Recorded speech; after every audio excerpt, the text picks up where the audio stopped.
पुढची बातमी बघणार आहोत। ब्रेकिंग न्यूज येते। मनसेचे कार्यकर्ते मंत्रालयामध्ये घुसलेले आहेत आणि त्यांनी गिरीश बापट यांच्या कार्यालयासमोर आंदोलन केलेलं आहे।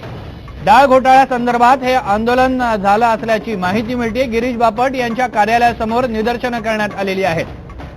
डाळीचा गैरव्यवहार केल्याचा त्यांच्यावर आरोप करण्यात आलेला आहे आणि म्हणूनच मनसेने हे आंदोलन केलेलं आहे।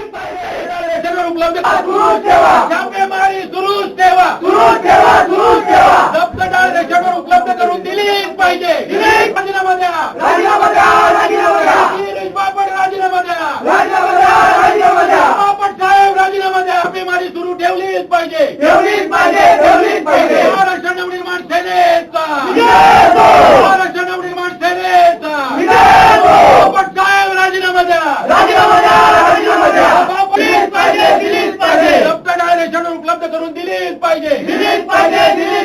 व्यापाऱ्यांच्या आणि भांडवलदारांच्या सरकारला चले जाव, व्यापाऱ्यांचं करून दिलीच पाहिजे। हे आंदोलन झालेलं आहे। अधिक माहिती घेऊया आपले प्रतिनिधी पंकज दळवी यांच्याकडनं। पंकज, ज्या वेळेला मनसेनं हे आंदोलन केलं तेव्हा गिरीश बापट त्यांच्या दालनामध्ये होते का?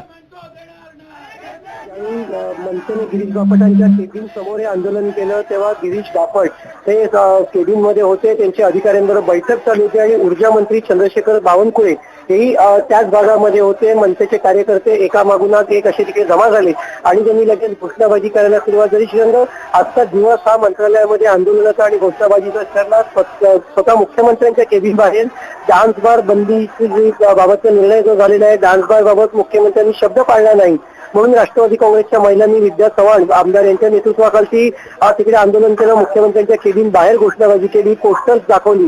तोच प्रकार जो आहे श्रीरंग, तो गिरीश बापट यांच्या केबिनच्या बाहेर पाहायला मिळाला। मनसेचे कार्यकर्ते एका आजूबाजूला जमत होते आणि घोषणाबाजी झाली आणि तूर घोटाळा आहे, साठेबाजी आहे किंवा जी छापेमारी होते या सगळ्या संदर्भामध्ये मुख्यमंत्री गिरीश बापट यांनी राजीनामा द्यावा अशी मागणी मनसेने थांबवतोय। गजानन काळे यांनी काय प्रतिक्रिया दिली आपण बघूया।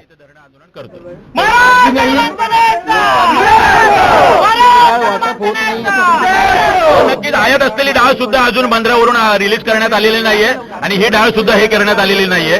त्यामुळे आम्ही याचा निषेध करतोय। मुळातच डाळ असेल, अनेक पदार्थ आणि अनेक साहित्य आज महाग व्हायला लागलेले आहेत, त्याचा आम्ही निषेध आज करतोय। जी बाजारामध्ये डाळ उपलब्ध होते तिचा दर्जा काय आहे? नाही, तिचा अत्यंत कालावधी तो 200 ते 250 रुपयामध्ये ते आज मिळते आणि दर्जा सुद्धा नाहीये। आयात केलेली डाळ सुद्धा रिलीज केलेली नाही। मंत्रालयामधली ही दृश्य आहेत। जी डाळ जप्त करण्यात आलेली होती ती रेशनवर उपलब्ध करून द्या, छापेमारी सुरू ठेवा आणि गिरीश बापट यांनी राजीनामा द्यावा अशी मागणी यावेळेला करण्यात आलेली आहे।